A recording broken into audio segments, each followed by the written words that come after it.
Je vois les voyants s'allumer, batterie, ABS, la tension batterie chute. Je me dis alternateur, pas grave, je tente de rentrer. 15 minutes, moteur détruit. 13 500 €. Tout ça pour ça. Le pire, c'est que j'aurais pu l'éviter. Tous les signes étaient là. Mais à ce moment-là, je suis sûr d'avoir raison. Et quand t'es sûr, tu vois plus rien. La 996, c'est la 911 mal aimée. Boudée, réputation moteur fragile. Parfait, j'en achète une. Spécification idéale, mais seulement 77 000 km. Je me dis, je vais la fiabiliser. Une semaine après mon achat, première panne immobilisante, avec ma fille à bord, dépanneuse.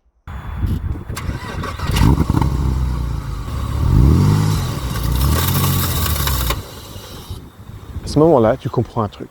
Quand ça casse, il faut une pièce. Et vite, sinon tu restes bloqué. Grosse frayeur, j'ai cru que c'était l'IMS, possible casse moteur. Finalement non, c'est la pompe à eau. Alors en préventif, je fais faire tout, même le tendeur de courroie. Total, 9 000 €. Normalement, je suis tranquille. 2 mois plus tard, vase d'expansion. Flaque d'eau par terre, dépanneuse, pas grave, mais ça commence à faire. Toujours le système de refroidissement par eau. Je note, mais je fais pas le lien. C'est la deuxième fois, même problème, trouver la pièce rapidement. C'est là que des plateformes comme Ovoco deviennent intéressantes. Porsche 996, vase d'expansion. Plusieurs dispos pour moins cher que du neuf. 6 mois plus tard, je pense que tout est réglé. Autoroute, minuit, ma femme à côté. Et là, voyant. Je regarde la tension batterie, elle chute doucement. Je me dis, alternateur, c'est pas grave, je vais pouvoir rentrer. Ligne droite, je sens pas la perte de DA cachée par la jambe de volant, je vois pas la jauge de température en train de monter dans le rouge. Les signaux sont là, vous les voyez, et moi j'ai mon attention fixée sur la tension de la batterie. À un moment je me penche, je vois la température dans le rouge, oh putain, faut que je m'arrête. Je coupe. Comment un ingénieur motoriste peut ne pas regarder sa jauge de température? Ça n'a aucun sens. La courroie s'est barrée. Je viens de rouler 15 minutes sans pompe à eau. C'est terminé. Verdict, Lima est dans l'huile, coussinet touché, réfection moteur. Tout ça à cause d'un tendeur de courroie neuf à 50 €. Et là, tu comprends un truc. C'est plus une petite pièce qu'il te faut, mais un moteur. Ça se trouve complet.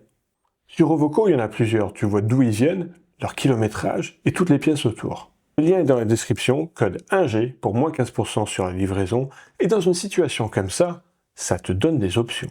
Réflexion faite, la facture tombe. 13 500 €, dont 1 500 pris en charge et 12 000 pour moi. Non, je suis pas d'accord. Discussion longue, tendue. Je demande une chose simple, qu'il ne se fasse pas d'argent là-dessus. On finit par s'entendre. Je paye 6 000 € et au moins je repars avec un moteur refait à neuf. Je voulais la fiabiliser et c'est comme ça que tout a commencé. Ce qui m'intéresse ici, c'est pas la panne, c'est l'erreur humaine. J'ai posé une hypothèse, trop vite, l'alternateur, et à partir de là, tout s'aligne dans ma tête. La tension baisse, normal. Les voyants, cohérents. Sans m'en rendre compte, je ne vois que ce qui confirme mon hypothèse, et le reste, je le vois pas. Et ça n'a aucun sens. Comment est-ce qu'un ingénieur motoriste peut ne pas regarder sa jauge de température? Et en fait, si, ça a du sens. Parce qu'à ce moment-là, je ne vois pas la réalité, je vois ce que j'ai décidé de voir. On appelle ça la vision tunnel, et en aviation, c'est critique. Un équipage fait une hypothèse, et tout est interprété pour la confirmer. Le reste disparaît. C'est ce qui est arrivé en 2009, au vol Air France Rio-Paris. Et cette nuit-là, sur l'A6, c'est exactement ce que je fais. Parfois, le danger, c'est ce que tu crois comprendre, et ça s'arrête pas aux pannes. Il y a des choses que tu fais tous les jours, en pensant bien faire, qui abîment ton moteur. Et tu le fais probablement déjà, là.